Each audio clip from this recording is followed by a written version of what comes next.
2015 में यहां स्थिति बदली और यहां एक ऐसे दल की सरकार आई जिसका मकसद, मुझे कोई झिझक नहीं है कहने में, जिसका मकसद सेवा करना है ही नहीं, झगड़ा करना। प्रॉब्लम ट्रांसफर पोस्टिंग के अधिकार का नहीं है, विजिलेंस को कंट्रोल में लेकर बंगला जो बना दिया है इसका सत्य छुपाना है।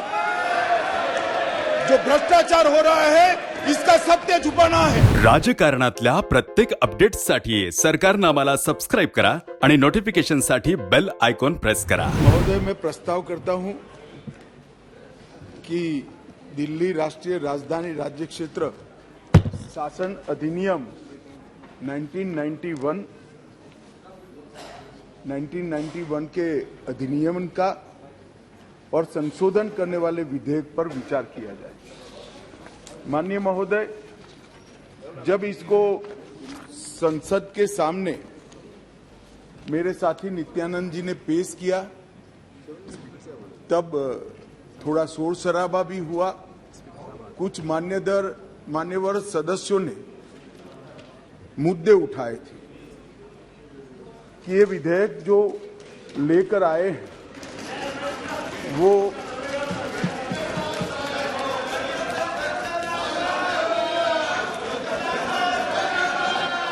ऐसे ही सदन चलाओ तो अच्छा लगता है। लाने का अधिकार नहीं है।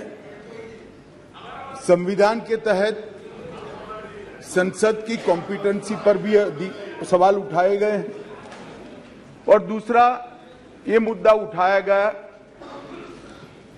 कि ये विधेयक जो लेकर मैं इस सदन के सामने उपस्थित हुआ हूं वो विधेयक सुप्रीम कोर्ट के जजमेंट के भावनाओं के विरुद्ध है। मान्यवर, सबसे पहले मैं यह दोनों चीजों का बहुत डिटेल जवाब देना चाहता हूं क्योंकि उस वक्त जब मैं खड़ा हुआ विपक्ष का मूड सुनने का नहीं था, आज कुछ अच्छा भी मूड दिखता है। तो मान्यवर, जब तक कॉम्पिटेंसी का सवाल है,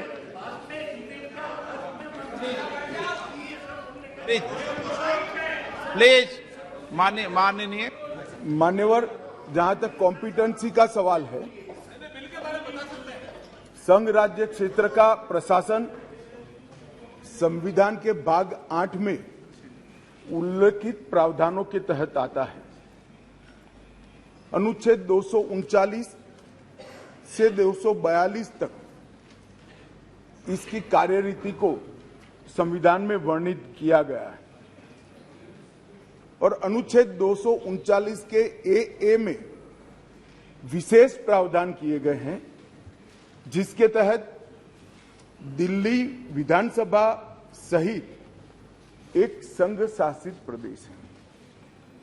तो दिल्ली ना तो पूर्ण राज्य है, ना संघ शासित प्रदेश है, ना संघ शासित प्रदेश विथ असेंबली। क्योंकि ये राजधानी क्षेत्र है, इसको ध्यान में रखते हुए 239 ए में इसका एक विशेष प्रावधान संविधान के तहत किया गया है। इसकी डिटेल बात मैं बाद में बताऊंगा। अब कहा कि भारत सरकार को इसके बारे में कानून बनाने का अधिकार नहीं है, ऐसा विषय कुछ सदस्यों के द्वारा रखा गया। मैं इस सदन का ध्यान अनुच्छेद 239 ए 3B की तरफ दिलाना चाहता हूं। 239 ए 3B बहुत स्पष्ट है। इसके तहत इस संसद को दिल्ली संघ राज्य क्षेत्र या इसके किसी भी भाग के बारे में उससे संबंधित किसी भी विषय पर कानून बनाने का पूर्ण अधिकार प्राप्त है।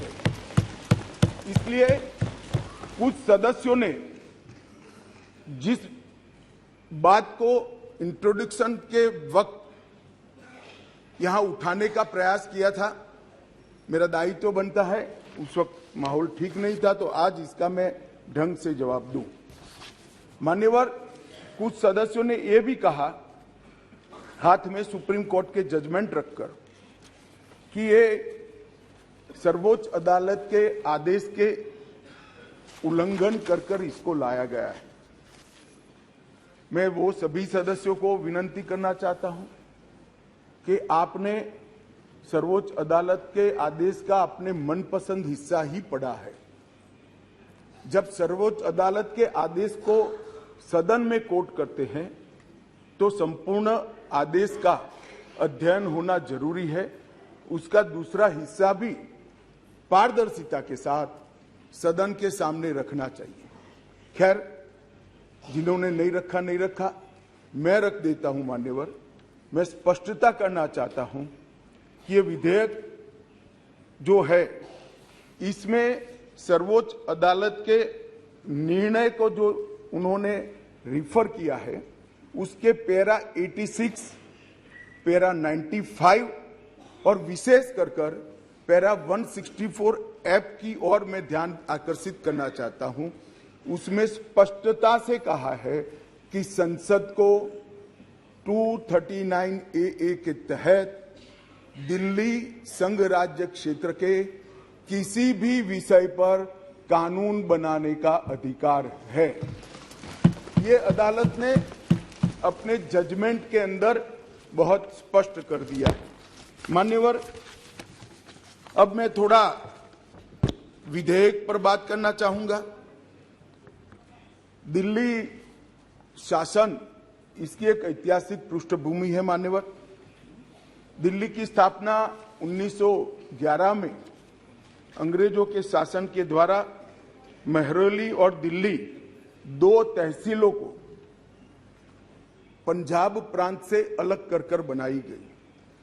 1919 और 1935 में ब्रिटिश सरकार ने चीफ कमिश्नर प्रोविंस का नोटिफिकेशन किया और दिल्ली को चीफ कमिश्नर प्रोविंस के तहत रखा गया। आजादी के बाद पट्टाभी सीतारामैया समिति ने दिल्ली को राज्य स्तर का दर्जा देने की सिफारिश की थी। हालांकि जब सिफारिश संविधान सभा के समक्ष आई, मेरा विपक्ष के सदस्यों को विनम्रता से अनुरोध है कि इस बात को जरा गौर से सुनेगा। पट्टाभी सीतारामैया समिति की सिफारिश जब सदन के सामने आई, तब पंडित जवाहरलाल नेहरू जी, श्रीमान सरदार पटेल, राजाजी, राजेंद्र प्रसाद और डॉक्टर आंबेडकर जैसे नेताओं ने इसका विरोध किया कि ये उचित नहीं होगा कि दिल्ली को पूर्ण राज्य का दर्जा दिया जाए। मैं फिर से एक बार रिपीट करता हूं, किस किसने विरोध किया था। पंडित नेहरू ने किया था, सरदार पटेल ने किया था, राजा जी ने किया, राजेंद्र प्रसाद जी ने किया और आंबेडकर जी ने भी इसका विरोध किया था। और उस वक्त पंडित नेहरू जी के एक चर्चा के हिस्से को मैं सदन के सामने रखना चाहता हूं। 2 साल पहले सदन ने एक समिति, सीतारामैया समिति की नियुक्ति की और अब जब रिपोर्ट आया है तब दुनिया बदल गई है, भारत बदल गया है और दिल्ली काफी हद तक बदल गई है। इसलिए दिल्ली में हुए इन परिवर्तनों की परवाह किए बगैर उस समिति की सिफारिशों को स्वीकार नहीं कर सकते और स्वीकार करना वास्तविकता से पूरी तरह मुंह मोड़ लेना होगा। एक समय तो नेहरू जी ने संविधान सभा के सदस्यों को यहां तक कहा कि चूंकि नई दिल्ली में 3/4 संपत्ति केंद्र सरकार की है, इसलिए तर्कसंगत यही होगा कि इसको केंद्र के अधीन रखा जाए। बाद में जब आंबेडकर जी ने समापन किया, तब उन्होंने कहा, जहां तक दिल्ली का सवाल है, हमें ऐसा लगता है कि भारत की राजधानी के रूप में शायद ही किसी स्थानीय प्रशासन को मुक्त अधिकार यहां दिए जा सकते हैं। संयुक्त राज्य अमेरिका और ऑस्ट्रेलिया में जो राजधानी के क्षेत्र है, इसकी मिसाल भी उन्होंने वहां दी और उन्होंने कहा कि इसके लिए एक अलग व्यवस्था करनी चाहिए और संविधान सभा में इस पर जोड़ना चाहिए। खैर, मैं इसलिए कहता हूं कि आप जिस चीज का विरोध कर रहे हैं, ये सिफारिश किसकी थी ये आपको मालूम होना चाहिए। ये पंडित नेहरू की सिफारिश थी। मान्यवर, मैं उसके बाद में 1991 में सी स्टेट एक्ट के द्वारा दिल्ली को विधानसभा दी गई, परंतु 56 में राज्य पुनर्गठन आयोग की सिफारिशों पर दिल्ली की विधानसभा हटाकर उसको संघ राज्य घोषित किया गया। लगभग 3 दशक तक ये व्यवस्था चलती रही।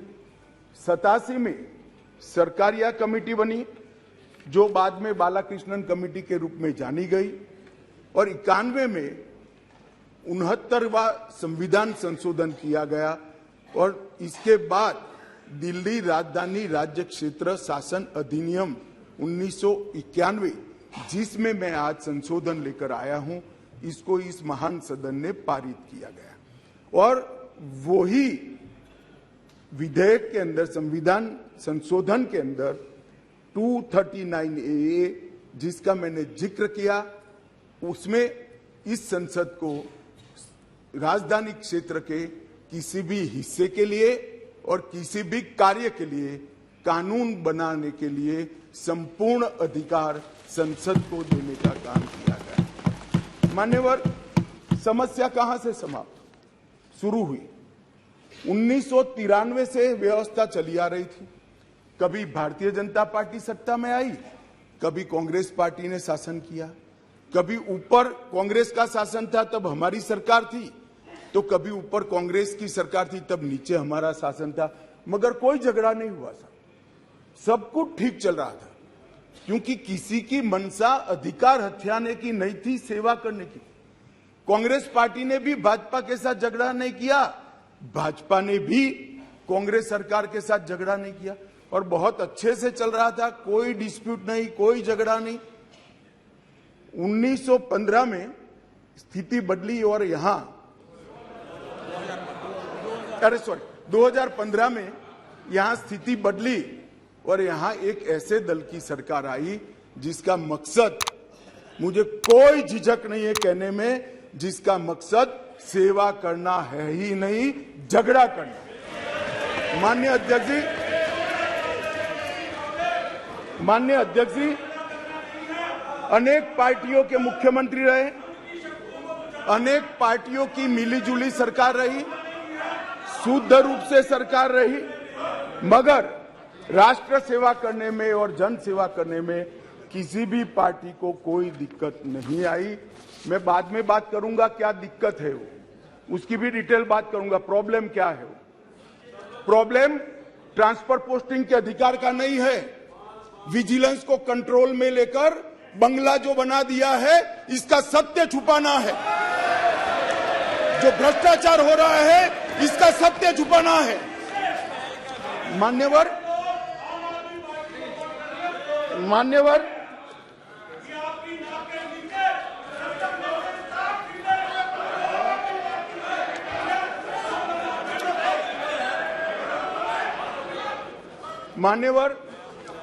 उसके बाद में 15 में अचानक ही दिल्ली राज्य सरकार ने एक विषय सर्कुलर निकाला, जिसमें उन्होंने ट्रांसफर पोस्टिंग के अधिकार अपने हाथ में लिए। केंद्र सरकार ने एक नोटिफिकेशन निकाला, उसको हाईकोर्ट में चैलेंज किया गया। हाईकोर्ट का फैसला केंद्र सरकार के पक्ष में आया, इसको सुप्रीम कोर्ट में चैलेंज कर दिया गया, उसमें खंडित जनादेश आया, फिर संविधान पीठ बनी। संविधान पीठ ने कुछ फैसले कर नीचे फिर से 2 जजों की बेंच को दिया, उसमें भी सहमति नहीं बन पाई और फिर से संविधान पीठ बनी जिसने अभी अभी फैसला दिया। मान्यवर वो जो इंटरप्रिटेशन है, वो इंटरप्रिटेशन उन्होंने कानूनी और मॉरल दृष्टि से नहीं किया, उन्होंने इंटरप्रिटेशन कानून की स्थितियों का करते हुए ये कहा है कि फिर भी दिल्ली देश की संसद को और भारत सरकार को दिल्ली संघ राज्य क्षेत्र के लिए हर प्रकार का कानून बनाने का अधिकार है। वो अधिकार का उपयोग कर एक वटहुकम, एक नोटिफिकेशन निकाला गया और वो नोटिफिकेशन इसलिए निकालना पड़ा कि संसद उस वक्त काम नहीं कर रही, मतलब संसद बैठी नहीं थी, बैठकें चल नहीं रही, तो नोटिफिकेशन निकला और संसद सत्र के अनुपस्थिति में जो नोटिफिकेशन निकला इसको मैं यहां लेकर आया हूं, जो आज सदन के चर्चा के लिए मैंने आप सबके सामने रखा है।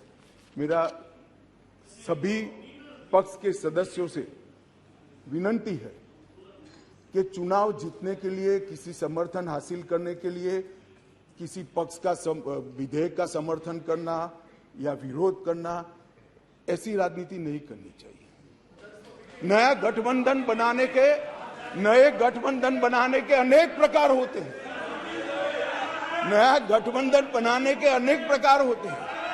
विधेयक और कानून देश के भले के लिए लेकर आते हैं, इसका विरोध या इसका समर्थन भी देश के और दिल्ली के भले के लिए करना चाहिए। अगर हमारी राजनीति में थोड़ी स्वीकृति कम है तो सबको मिलाना है, दिल्ली का जो होना है वो हो, जितना भ्रष्टाचार होना है वो हो, मंत्री कुछ भी करे, मुख्यमंत्री करोड़ों के बंगले बनाए, मगर हम विपक्ष में रहते हुए समर्थन करेंगे क्योंकि हमें गठबंधन बनाना है। इस तरह से नहीं सोचना चाहिए। मेरी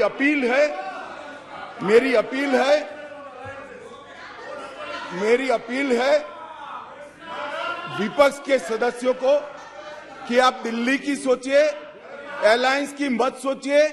अलायंस से फायदा नहीं होने वाला है। अलायंस होने के बाद भी पूर्ण बहुमत से नरेंद्र मोदी प्रधानमंत्री बनने वाले हैं। इसलिए ये अलायंस के कारण जनता के हितों की बलि मत चढ़ाइए। जनता सब देख रही है। अलायंस कर आप अगर ऐसा सोचते हो, कि जनता का विश्वास हासिल कर दिया जाएगा, जनता का विश्वास आपको मिला था, मगर जिस तरह से 10 साल यूपीए ने शासन चलाया, 12 लाख करोड़ के घपले घोटाले करे, इसलिए आज वहां बैठे। और मैं फिर से कहना चाहता हूं, दिल्ली सरकार के घपले घोटाले भ्रष्टाचार को प्रच्छिन्न रूप से अलायंस की गरज के कारण मदद कर रहे हो। पूरा देश देख रहा है और पूरा देश चुनाव में इसका हिसाब किताब करेगा। मान्यवर, मैंने ये सदन के सामने रखा है बिल को। मेरा सभी से निवेदन है कि अलायंस के मद्देनजर इस पर अपना अभिप्राय न करे। देश के और राजधानी क्षेत्र के भले के लिए न्यूट्रलिटी से बात करे। और वैसे भी मैं बता देता हूं, विशेषकर कांग्रेस पार्टी वालों को, कि ये बिल पारित होने के बाद वो अलायंस में आपके साथ आने वाले नहीं है। तो जो सच है वो करिए। इतना अपील करके मेरी बात को समाप्त करें। प्लीज। राजकारणातील प्रत्येक अचूक बातमीचे सर्वात आधी अपडेट्स मिळवण्यासाठी सरकारनामाच्या सर्व सोशल मीडिया प्लॅटफॉर्मला लाईक, फॉलो आणि सबस्क्राइब करा। तसंच सर्व नोटिफिकेशनसाठी बेल आयकॉन प्रेस करायला विसरू नका।